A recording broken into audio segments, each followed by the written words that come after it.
मोअज़्ज़िज़ ख़वातीन व हज़रात, आदाब। हिंदुस्तान की तारीख में अक्टूबर का महीना बहुत ही अहमियत का हामिल महीना है। ख़ास तौर पे 2 अक्टूबर हिंदुस्तान की तारीख का एक ऐसा यादगार दिन है जिस दिन हिंदुस्तान के 2 अजीम रहनुमा पैदा हुए। मेरी मुराद महात्मा गांधी और लाल बहादुर शास्त्री से है। दोनों ने हिंदुस्तान की आज़ादी और हिंदुस्तान की तरक्की के लिए अपनी जानें इस मुल्क के लिए खपा दी और अपनी तमाम तवानाइयाँ, अपनी तमाम एनर्जीज को इन्होंने आखिरी दम तक इस्तेमाल किया।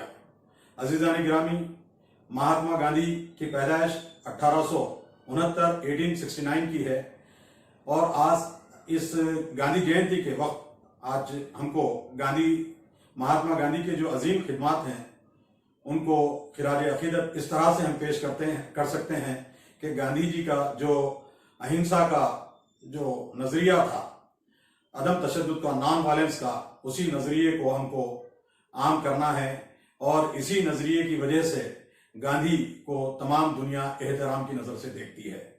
महात्मा गांधी का अहिंसा का नजरिया जो था, इसी नजरिए की बदौलत न सिर्फ साउथ अफ्रीका में उन्होंने अंग्रेजों के दांत खट्टे किए और हिंदुस्तान में भी अंग्रेजों को जड़ से उखाड़ कर फेंका। अजीज़ान गिरामी, गांधी की पैदाइश 1869 जैसे कि मैंने कहा 1869 में हुई। तो अब जब हम देखते हैं 1869 का ये दौर, तो गांधी की पैदाइश से 7 साल पहले मुगल सल्तनत के आखिरी बादशाह बहादुर शाह जफर 1862 में उनका डेथ होता है।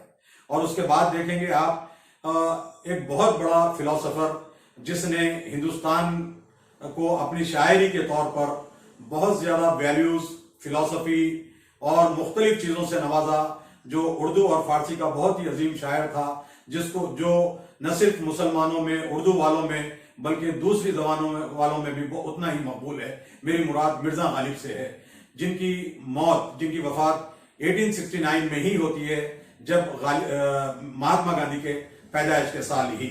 और इसके बाद आप देखेंगे कि ये सब कॉन्टिनेंट का, इंडिया सब कॉन्टिनेंट का एक बहुत ही बेहतरीन शायर, जिसने सारे जहां से अच्छा हिंदुस्तान हमारा जैसा एक गीत दिया, तराना दिया, उसकी पैदाइश भी 1877 में होती है। मैं ये तमाम चीजें इसलिए बता रहा हूं कि आदमी जिस दौर में पैदा होता है वो रिवायतें और वो कल्चर से उसकी गहरी वाबस्तगी होती है।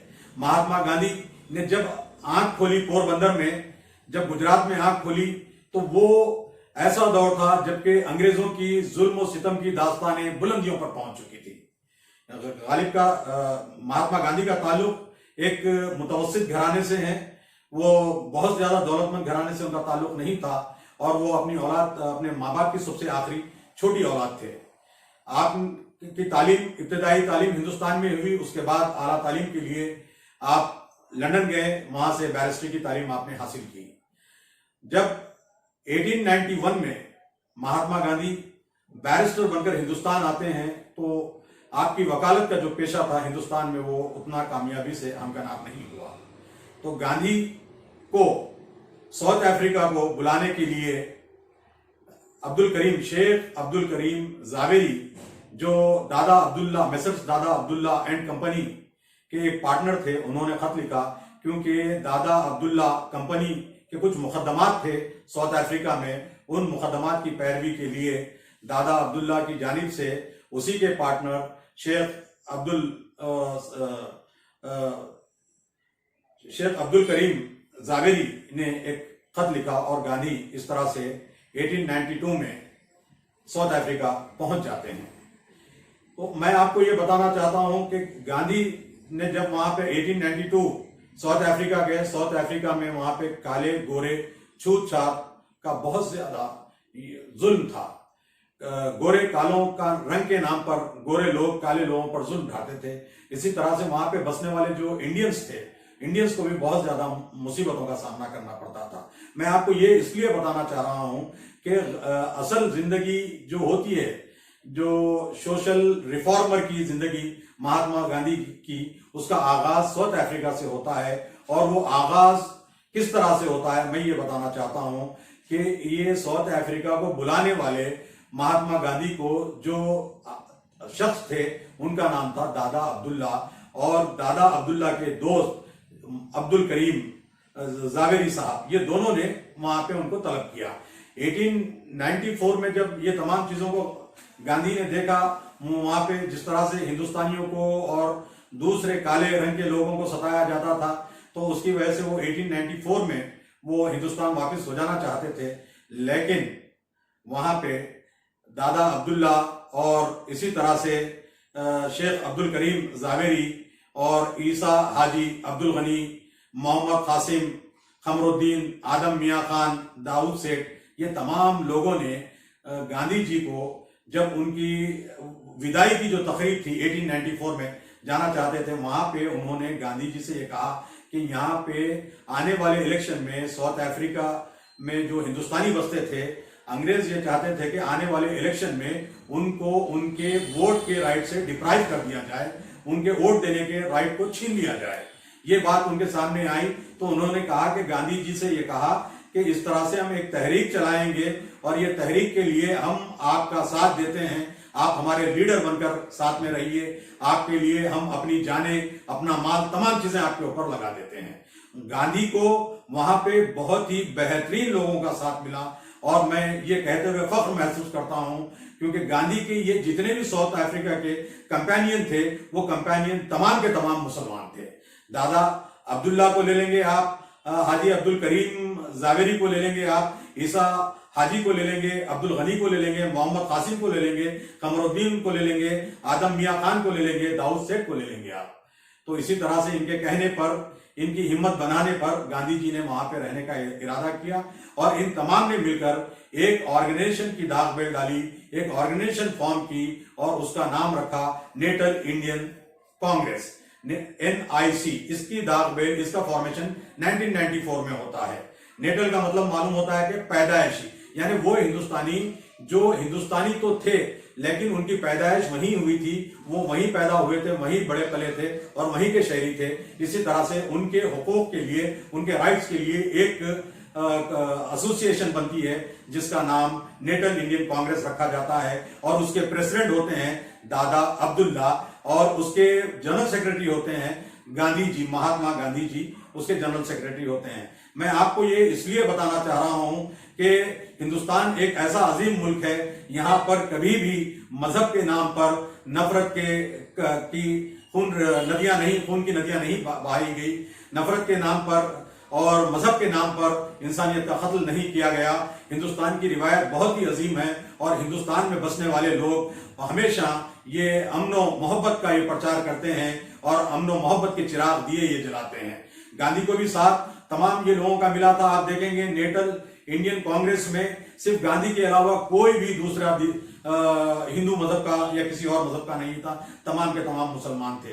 गांधी जी ने 1894 में वहां पर इस तरह से एक अजीम तहरीक चलाई और वहीं से गांधी जी को सत्याग्रह का एक कॉन्सेप्ट मिलता है, गांधी जी को नॉन वायलेंस का एक वेपन मिलता है, गांधी जी को एक अहिंसा का वहां पे एक नजरिया मिलता है और गांधी जी इसी तरह से उस अदम तशद्दुद नॉन वायलेंस के नजरिए को लेकर आगे चलते हैं। और योगेंद्र यादव जो बहुत ही हिंदुस्तान के मशहूर सोशलिस्ट हैं, वो अपने एसे में लिखते हैं, अपने एक आर्टिकल में लिखते हैं कि दादा अब्दुल्ला ने गांधी जी को अपने एक बेटे की तरह न सिर्फ उनको दादा अब्दुल्ला not only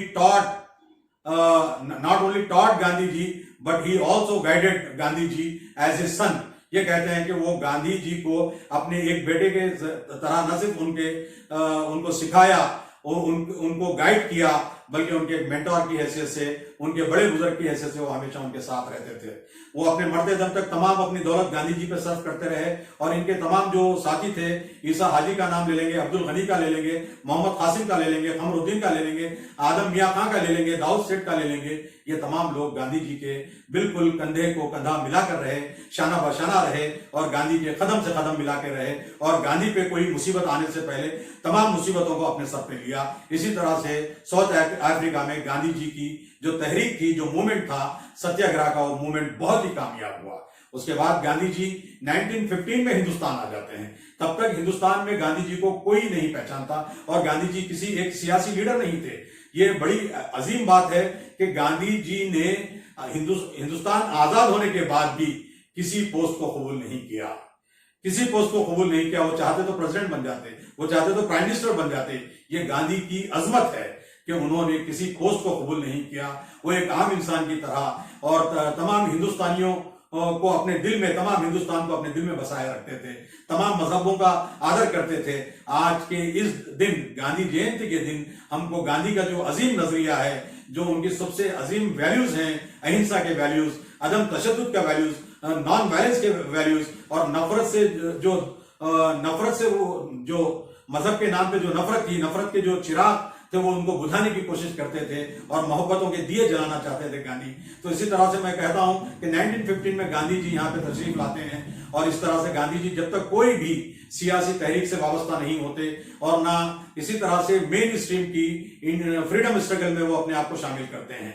1915 के बाद गांधी जी को क्योंकि इस तरह से जब अंग्रेजों ने किसानों के ऊपर बहुत ज्यादा जुल्म सितम किया था, जिसको नील आप कहते हैं, जो नील पॉलिश होती है, जिस तरह से कपड़ों को उजलाने के लिए नील हम देते हैं, नील की काश्त होती थी, तो इसी तरह से बिहार के इलाके में जो खेत होते थे, काश्तकार जो होते थे, फार्मर्स, नील उगाने वाले, उनको अंग्रेज टैक्स के नाम पर और मुख्तलिफ चीजों के नाम पर उनके खेतों, उनकी कमाई को और उनकी फसल को हड़प लेते थे अंग्रेज। तो इसी तरह से जब गांधी को यह मालूम हुआ, तो मैं आपको ये बात बताते हुए बहुत ही मुझे फख्र होता है कि गांधी जी को राजकुमार साहब, जो राजकुमार शुक्ला थे, उनके जरिए से जो ये किसान कायद थे, जो फार्मरों के लीडर थे, शेख गुलाब साहब और पीर मोहम्मद मोहनिस अंसारी साहब, ये दोनों मिलकर गांधी को चंपारण आने की दावत देते हैं। महात्मा गांधी 1917 में चंपारण आते हैं। चंपारण आने के बाद मैं आपको ये फिर बता दूं आपको, ये दोनों जिस तरह से मैंने कहा, शेख गुलाब साहब और मोहनिस अंसारी साहब, ये किसानों के कायद थे और ये तमाम किसानों के लिए ये लड़ रहे थे अंग्रेजों से और अंग्रेजों के जुल्म और सितम का सामना कर रहे थे और उनको चैलेंज कर रहे थे अंग्रेजों को। और गांधी को यहाँ पे बुलाते हैं, गांधी जी को चंपारण गांधी जी तशरीफ ले आते हैं पटना में। और पटना में गांधी जी को बाबू राजेंद्र प्रसाद, जो हमारे बाद में इंडिपेंडेंट इंडिया के पहले राष्ट्रपति भी बने हैं, तो उनके घर पे पटना पे उनको रखा जाता है। तो गांधी जी अपनी किताब में लिखते हैं, the story my experiment with truth में लिखते हैं कि जब, और अपने बेटे मगनलाल गांधी को लेटर लिखते हैं, तो उसमें गांधी ये बात बयान करते हैं कि मुझे भी छूत छात का सामना, अनटचेबिलिटी जैसे चीज का, ये खतरनाक, ये जो इंसानियत के खिलाफ वाली चीज है अनटचेबिलिटी का, उसका मुझको सामना करना पड़ा। बाबू राजेंद्र प्रसाद के जब उनको घर पे रखा गया, राजेंद्र प्रसाद साहब पटना में नहीं थे, तो उनको राजेंद्र प्रसाद साहब के बाहर के, जो घर से बाहर का जो आउट हाउस होता है, वो आउट हाउस में रखा गया, उनको वो वरांडे में रखा गया और अंदर के घर में उनको आने से रोक दिया गया। गांधी को वो कुआं भी उनके घर का इस्तेमाल नहीं करने दिया गया, हत्ता कि गांधी को जो टॉयलेट होता है, बैतुल खला होता है, हमाम होता है, वो भी इस्तेमाल नहीं करने दिया। और इस बात का एतराफ गांधी जी ने अपने बेटे को, मगनलाल गांधी को, जो लेटर लिखा है उसमें एतराफ किया है। और वो जब ये चीजों से परेशान हो गए, तो उन्होंने लंदन के अपने जो दोस्त थे, मजहरुल हक, जो बैरिस्टर मजहरुल हक थे, उनको तलब किया। मजहरुल हक आते हैं, वहां से उनको मुजफ्फरपुर ले जाते हैं, अपने घर में रहने का इंतजाम करते हैं। और मजहरुल हक तमाम अपनी जिंदगी भर गांधी जी का साथ दिया, उनकी अपनी तमाम दौलत को गांधी जी के ऊपर खर्च किया।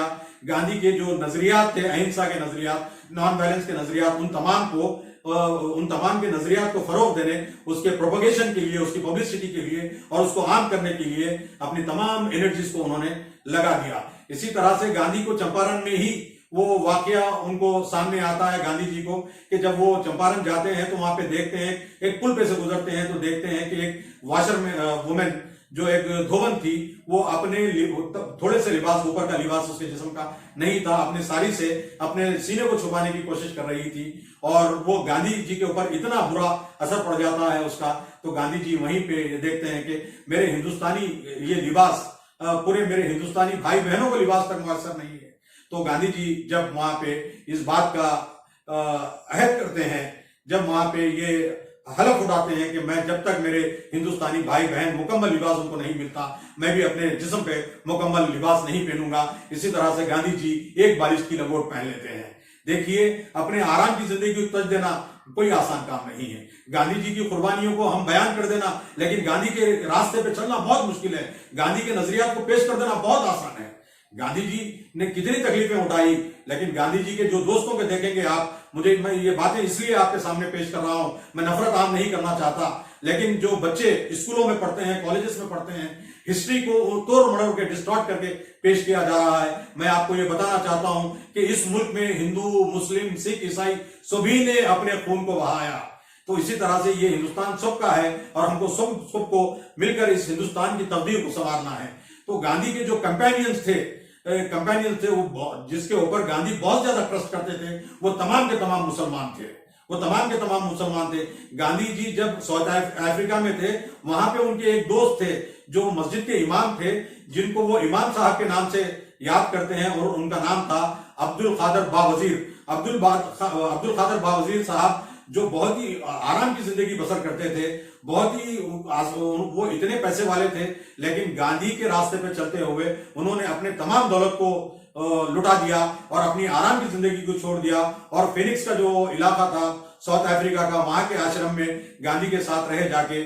और उसके बाद जब गांधी जी 1915 में हिंदुस्तान आते हैं, तो वो अपने बीवी बच्चों के साथ आ जाते हैं, और वो उनके बीवी बच्चों को तो इंग्लिश के अलावा और हिंदी वगैरह तो आती नहीं थी, दूसरी जबानें, लेकिन उसके बावजूद भी वो यहाँ पे आ जाते हैं और गांधी जी के आश्रम में रहते हैं, और अपनी उतनी बड़ी उम्र में तमाम अपना काम छोड़ के वो गांधी जी का जो प्रिंटिंग प्रेस था, वहां पे उस उम्र में, अपनी बड़ी उम्र में, बूढ़ी उम्र में कंपोजिंग का काम सीखते हुए वो काम करते हैं। और वो कहते हैं कि गांधी जी अपनी किताब में लिखते हैं, the story of my experiment with truth में लिखते हैं कि अब्दुल कादर बावजीर, जिन्हें वो इमाम साहब के नाम से याद करते हैं, वो कहते हैं कि इमाम साहब इतने बेहतरीन इंसान थे, वो आश्रम में रहते हुए भी 5 वक्त की नमाज पढ़ते थे, और वो मेरी वजह से वेजिटेरियन फूड को उन्होंने अपना लिया, और वो हिंदुस्तान की आजादी के लिए बहुत ही बेचैन रहते थे। उनकी 2 बेटियां जो थी, फातिमा और आमिना, गांधी जी वो बच्चियों को अपनी औलाद की तरह देखते थे। हत्ता कि गांधी जी ने फातिमा के शादी का रुखा अपनी बेटी के तौर पे लिखा, मेरी दुख्तर के नाम से लिखा। मेरी बेटी फातिमा की शादी में वो जो वेडिंग कार्ड था वो अपने नाम से शाया किया। गांधी जी के ये करीबी दोस्त रहे। उसके बाद 1917 का चंपारण का वाकया मैंने आपसे कहा कि गांधी जी जब 1917 में वहां पे गए चंपारण में, मजहरुल हक कादरी वहां से उनको मजहरुल हक बैरिस्टर लेके जाते हैं, पटना से मुजफ्फरपुर लेके चले जाते हैं। वहां से जब ये किसानों के लिए एक सत्याग्रह का आगाज करते हैं, और गांधी जी के सत्याग्रह में शेख गुलाब साहब और पीर मोहम्मद मोनिस अंसारी साहब और दीगर जिस तरह से मजहरुल हक साहब, मुख्तार अहमद अंसारी साहब, मुख्तार अहमद अंसारी, डॉक्टर मुख्तार अहमद अंसारी, हसरत मुहानी, इनके अलावा बेशुमार हकीम अजमल खान, मौलाना मोहम्मद अली, मौलाना शौकत अली, ये तमाम नाम, डॉक्टर जाकिर हुसैन, ये तमाम उनका साथ देते हैं। तो वहां पे जब अंग्रेज बौखलाहट का शिकार हो जाते हैं, तो एक अंग्रेज जिसका नाम एरविन था, वो एरविन गांधी जी को और उनके दोस्तों को शाम में डिनर पे अपने घर पे बुलाता है। बुला के वो एक साजिश, एक कॉन्स्पिरेसी ये करता है कि वो खाने पे बुला के गांधी के ग़िज़ा में पॉइजन मिला देने की वो साजिश करता है, और वो अपना कुक जो होता है, बतख मियां अंसारी उनका नाम है, बतख मियां अंसारी से कहता है कि गांधी को मैं बुला रहा हूं शाम में खाने पे, गांधी के ग़िज़ा में शाम के खाने में जहर मिला देना है और गांधी को मार देना है। गांधी की वजह से ये पूरे हालात बदल जा रहे हैं, गांधी के कत्ल के बाद हम फिर से कंट्रोल हासिल कर लेंगे। तो बतख मियां अंसारी को कहता है, अगर तू जहर मिला देता है खाने में, तो मैं तुझे दौलत में तोल दूंगा और तेरी जिंदगी और आने वाली नस्लों की जिंदगी को आसानियां फराहम कर दूंगा, दौलत फराहम कर दूंगा कि वो चैन की जिंदगी गुजार सकें। और फिर वो उनको डराता भी है, अगर तुम मेरी बात को किसी के सामने पेश कर देगा तो मैं तेरा जीना दोहर कर दूंगा और तेरे खानदान को बर्बाद कर दूंगा। लेकिन देखते हैं गांधी जब रात में खाने पे आते हैं तो बतख मियां अंसारी डरते नहीं हैं, उस एरविन से डरते नहीं हैं, और अपने लीडर की जान बचाने के लिए अपनी जान को खतरे में डाल के कहते हैं, गांधी जी आपके खाने में जहर मिला हुआ है, ये खाना मत खाइए, अरविंद आपको मारना चाहता है। गांधी जी की जिंदगी, गांधी जी कब आए? 1915 में आए हैं गांधी। और गांधी जी देखिए 1915 हिंदुस्तान आते हैं 1919 की बात, ये 1917 की बात, 2 साल का अरसा है गांधी का सिर्फ। आप देखेंगे अगर एक 5 साल का बच्चा होता है वो बाद में आइंस्टाइन बनता है, या थॉमस अल्वा एडिसन बनता है, या पंडित नेहरू बनता है, या एपीजे अब्दुल कलाम बनता है, मुख्तलिफ बनता है। अगर लेकिन 5 साल की उम्र में ही उसका कत्ल कर दिया जाए तो वो क्या बनेगा आज़ीम? मैं आपको यह बताना चाहता हूं कि 1917 में गांधी की अगर वो बतख मियां अंसारी अंग्रेजों की साजिश में शामिल हो जाते तो हिंदुस्तान की आजादी इतनी जल्दी हमको हासिल नहीं होती थी। तो बतख मियां अंसारी ने अपनी जिंदगी को परेशानी में डालते हुए गांधी जी की जिंदगी को बचाया। 1917 में बतख मियां अंसारी गांधी की जिंदगी बचाते हैं, लेकिन ये बड़े ही अफसोस की बात है, महात्मा गांधी की जिंदगी बचाने वाले कौन? बतख मियां अंसारी, मुसलमान। और 1948 में गांधी जी का जो कत्ल कर देते हैं, गांधी जी को जो शहीद कर देते हैं, उसका नाम है नाथुराम गॉडसे। मैं कहूंगा दहशतगर्दी का कोई मजहब नहीं होता, कोई मजहब दहशतगर्दी नहीं सिखाता।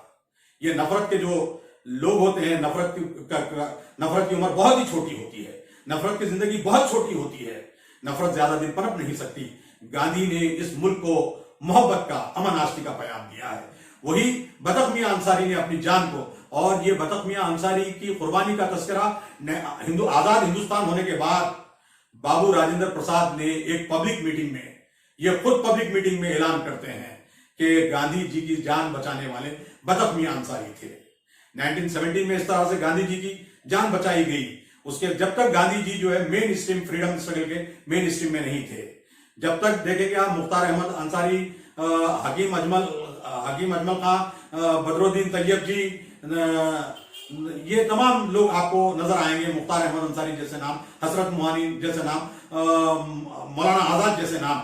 उसके बाद 1919 में जिस तरह 1917 जो फर्स्ट वर्ल्ड वॉर का दौर था, गांधी जी से अंग्रेज ये चाहते हैं कि आप लोगों को ये पैगाम दो कि वो ब्रिटिश गवर्नमेंट का साथ दें वर्ल्ड वॉर 1 में, ताकि हम जो हमारे मुखालिफिन हैं उनको हरा दे सकें जंग में। और इसी तरह से जब आप ये काम कर देंगे तो हम हिंदुस्तान को आजाद कर देंगे और हिंदुस्तानियों को हिंदुस्तान दे देंगे। तो गांधी जी इस तरह से वो वॉलंटियर्स के रिक्रूट करने के लिए आगे बढ़ते हैं, और आगे बढ़ते हुए गांधी जी उसको बढ़ाते हैं, और वॉलंटियर्स को और लड़ने जंग के में जाने वाले सिपाहियों की भर्ती के लिए गांधी एक तहरीक चलाते हैं। लेकिन गांधी जी को मालूम हो जाता है कि अंग्रेज बड़े अय्यार हैं, उन्होंने गांधी जी से मक्कारी की है।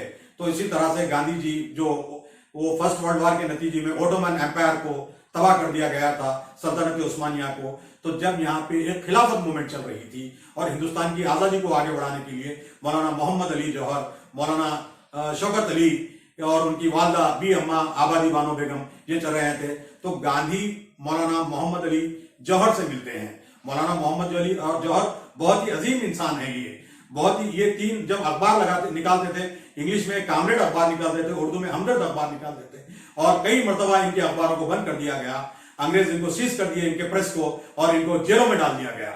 लेकिन ये भी कभी भी इंडियन फ्रीडम स्ट्रगल से इन्होंने कभी मुंह नहीं मोड़ा। तो इसी तरह से गांधी को लेकर हिंदुस्तान के चप्पे चप्पे में फिरते हैं मौलाना मोहम्मद अली जौहर, और गांधी को तमाम इंडिया में एक बीइंग ए फ्रीडम स्ट्रगल, एक leader of the freedom struggle एक इंट्रोड्यूस कराते हैं मौलाना मोहम्मद अली जौहर और उनके भाई शौकत अली। और मौलाना मोहम्मद अली जौहर की वालदा आबादी बानो बेगम, जिनको बी अम्मा के नाम से हम जानते हैं, वो बहुत ज्यादा कंट्रीब्यूशन उन्होंने फ्रीडम स्ट्रगल के लिए दिया है। और गांधी जी कहते थे बी अम्मा से कि आपके 2 बेटे नहीं है, मैं खुद आपका तीसरा बेटा हूं। गांधी जी जब रामपुर तशरीफ लाए थे, गांधी जी सर मुड़ा हुआ था गांधी का, तो बी अम्मा ने देखा कि गांधी का सर बोर्ड का नजर आ रहा है।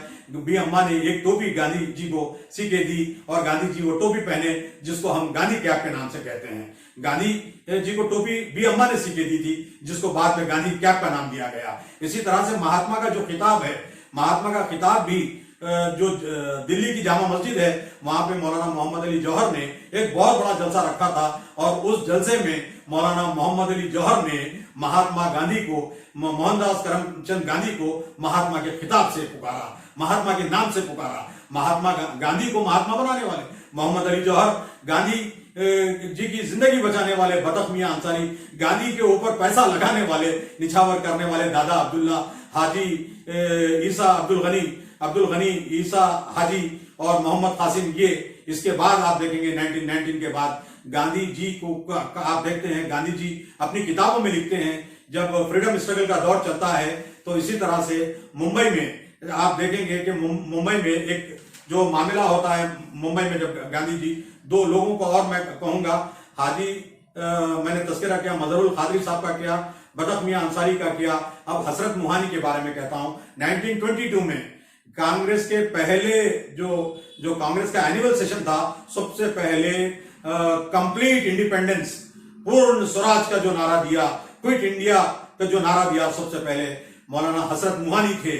और गांधी जी ने इस बात का एतराफ किया है, अपने राइटिंग्स में गांधी जी ने इस बात का एतराफ किया है हजरत मुहानी के बारे में। मौलाना मोहम्मद अली जौहर के बारे में आपको बता दूं, ये सिर्फ 41 ईयर्स के एज में इनका डेथ हो गया।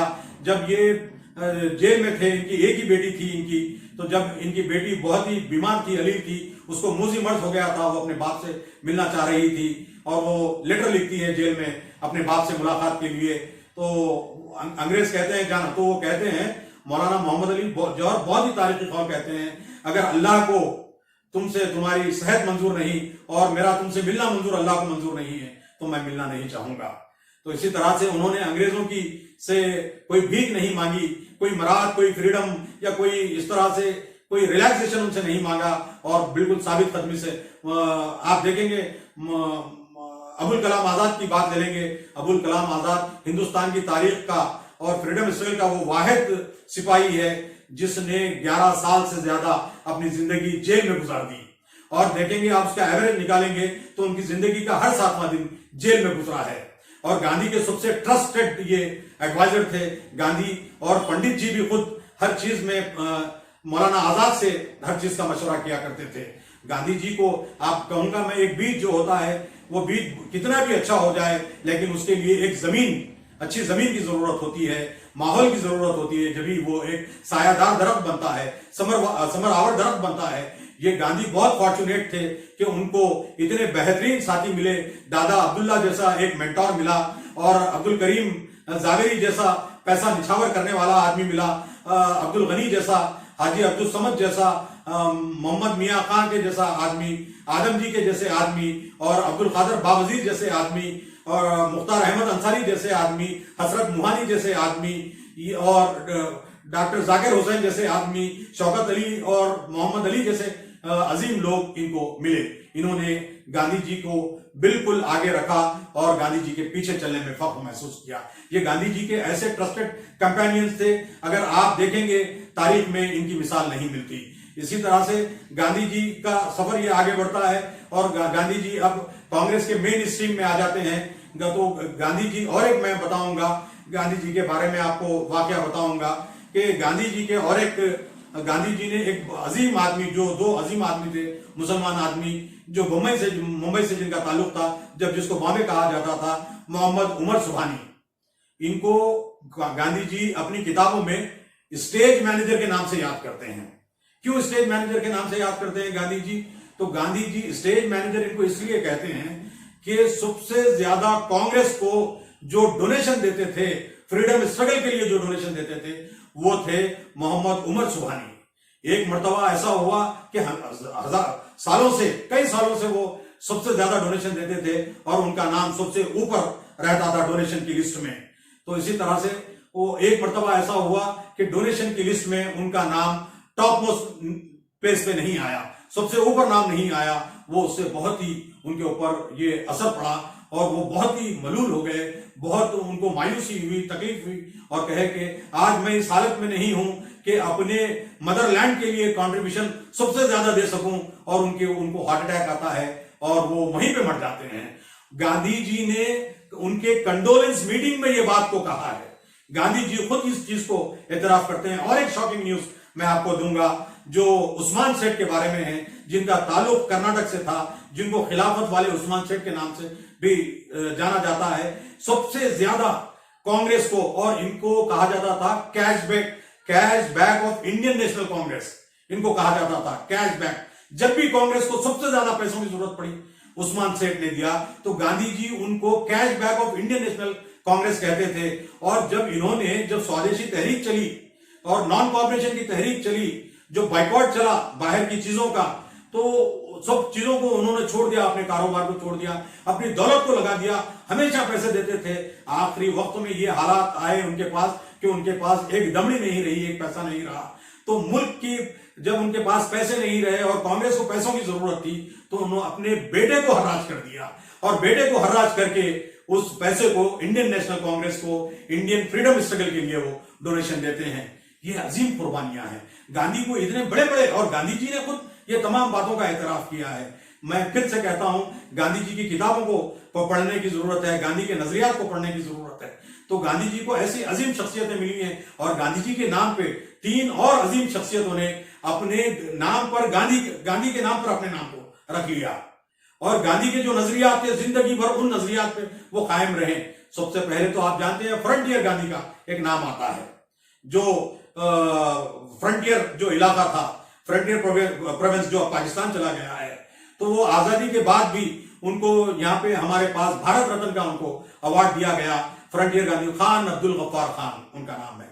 उन्होंने अपने नाम के साथ सरहदी गांधी का उनको नाम इस्तेमाल किया। और दूसरा नाम आप देखेंगे कि दूसरा नाम जो गांधी के नाम के साथ जो इस्तेमाल होता है, वो दूसरा नाम होता है अब्दुल समद गांधी, बल्लोची गांधी जिसको कहते हैं। बल्लोची गांधी का एक नाम है, उनको लिया जाता है, बल्लोची गांधी का नाम से उनको याद किया जाता है। इसी तरह से और एक जो दूसरा नाम है गांधी के नाम पे जो रख लिया गया है, मुनीरुज़्ज़मा। मुनीरुज़्ज़मा जो इनको विशाखा गांधी जो आंध्र प्रदेश के हैं, मुनीरुज़्ज़मा ने अपनी जिंदगी की पूरी दौलत लगा दी। और गांधी जी जब भी कोई भी आंध्रा से जाता था तो मुनीरुज़्ज़मा के बारे में पूछते, मुनीर साहब कैसे हैं, मुनीर साहब कैसे हैं। गांधी जी के ये स्टेटमेंट्स आते हैं। तो इसी तरह से गांधी जी के जितने जो ट्रस्टवर्थी कंपेनियंस थे, वो गांधी जी के तमाम तकरीबन बहुत ज्यादा मुसलमान थे। मुसलमानों ने गांधी जी का बहुत ज्यादा साथ दिया, क्योंकि गांधी के नजरिया से वो मुत्तफिक थे। गांधी का नजरिया बहुत ही अजीम नजरिया है, जिसकी ताजीम तमाम दुनिया ने की। नॉन वायलेंस का नजरिया गांधी ने दिया, अहिंसा का नजरिया दिया, सत्याग्रह गांधी ने चलाई। आज फिर इस मुल्क को एक सत्याग्रह की जरूरत है। यह मुल्क आज नफरतों के अंगारों पे जल रहा है। आज हिंदुस्तानी बहुत परेशानी में है। आज भी दलितों के हुकूक सल्ब किए जा रहे हैं। आज भी अल्पसंख्यक जो होते हैं उनके हुकूक को सल्ब किया जा रहा है। आज गांधी को अगर हम खिराज देना चाहते हैं, हम गांधी को अगर श्रद्धांजलि पेश करना चाहते हैं और कोई ट्रिब्यूट देना चाहते हैं गांधी जी को, तो गांधी के जो नजरियात हैं, अजीम नजरियात, अमन, शांति, अहिंसा, प्रेम, ये नजरियात को फिर से जिंदा करने की जरूरत है। गांधी की तारीफ कर देना आसान है, लेकिन महात्मा गांधी के रास्ते पे चलना बहुत ही मुश्किल काम है। गांधी की जिंदगी बतख मियां अंसारी ने बचाई, लेकिन गांधी का कत्ल नाथुराम गॉडसे ने किया। देखिए, दहशतगर्दी का कोई मजहब नहीं होता, और इस हमको सत्याग्रह, फिर सत्य और अहिंसा के मार्ग पे चलना है। उसी रास्ते पे चलना है जिसका रास्ता गांधी ने हमको बताया था, जिसका रास्ता मौलाना आजाद ने हमको बताया था, जिसका रास्ता सरदार पटेल ने हमको बताया था, जिसका रास्ता मुख्तार अहमद अंसारी ने बताया था, जिसका रास्ता डॉक्टर जाकिर हुसैन ने बताया था। यहाँ पे जब तमाम हिंदुस्तानी थे, कोई हिंदू, कोई मुस्लिम, कोई सिख, कोई ईसाई नहीं था। जब मुल्क हमारा नहीं था, लेकिन हम एक थे। आज मुल्क हमारा है, लेकिन आज हम एक नहीं रहे। ये शर्म की बात है हमारे लिए। गांधी के जो नजरियात है, अहिंसा के नजरियात, उन नजरियात को मजबूती से पकड़ लीजिए। नफरत के आंधियों को जड़ से उखाड़ कर फेंकिए, नफरत को कुचल दीजिए। किस तरह से? गांधी के अदम तशद्दुद, अहिंसा के जरिए से। कोई भी चीज का हल वायलेंस नहीं होता। वायलेंस के जरिए से हम सिर्फ देखिए, खून को खून से नहीं धोया जा सकता। खून को धोने के लिए भी पानी की जरूरत पड़ती है। नफरत को मिटाने के लिए मोहब्बत की जरूरत पड़ती है। आज मोहब्बत की बहुत ज्यादा जरूरत है। मैं टीचर्स को और सोशल एक्टिविस्ट को, पॉलिटिशियंस को, एजुकेशनिस्ट को और हर इंडियन को आज गांधी जयंती के दिन ये मैसेज देता हूं कि बापू के रास्ते पे चलने के लिए बापू के जैसी जुर्रत की, करेज की जरूरत होगी। हमको ईसार की जरूरत पड़ेगी, कुर्बानी की जरूरत पड़ेगी। खाली बात से काम नहीं चलने वाली है। इस मुल्क को बचाना है। ये मुल्क हमारा है, ये मुल्क हमारा है। इस मुल्क को बचाना है, नफरत से बचाना है, बाहर के हमलों से बचाना है, और इस मुल्क को मजबूत करना है। इस मुल्क को तरक्की की तरफ लेके जाना है।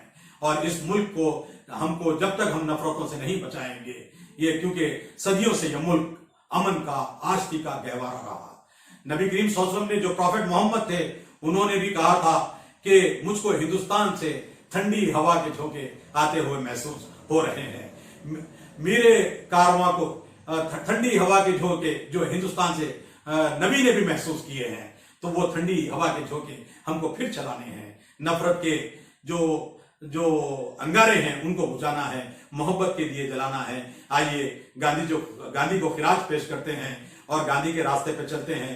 गांधी के अजीम रास्ते पे, गांधी के प्रेम, मोहब्बत, अहिंसा के रास्ते पे, सत्याग्रह के रास्ते पे चलते हैं। और आज के दिन हम फिर आज ये संकल्प लेते हैं, ये अहद करते हैं कि हम गांधी की सत्याग्रह के जरिए से इस मुल्क के हर जुल्म को उखाड़ कर फेंकेंगे। और यही गांधी जी के लिए सबसे बेहतरीन खिराज अकीदत होगा। हिंदुस्तान जिंदाबाद।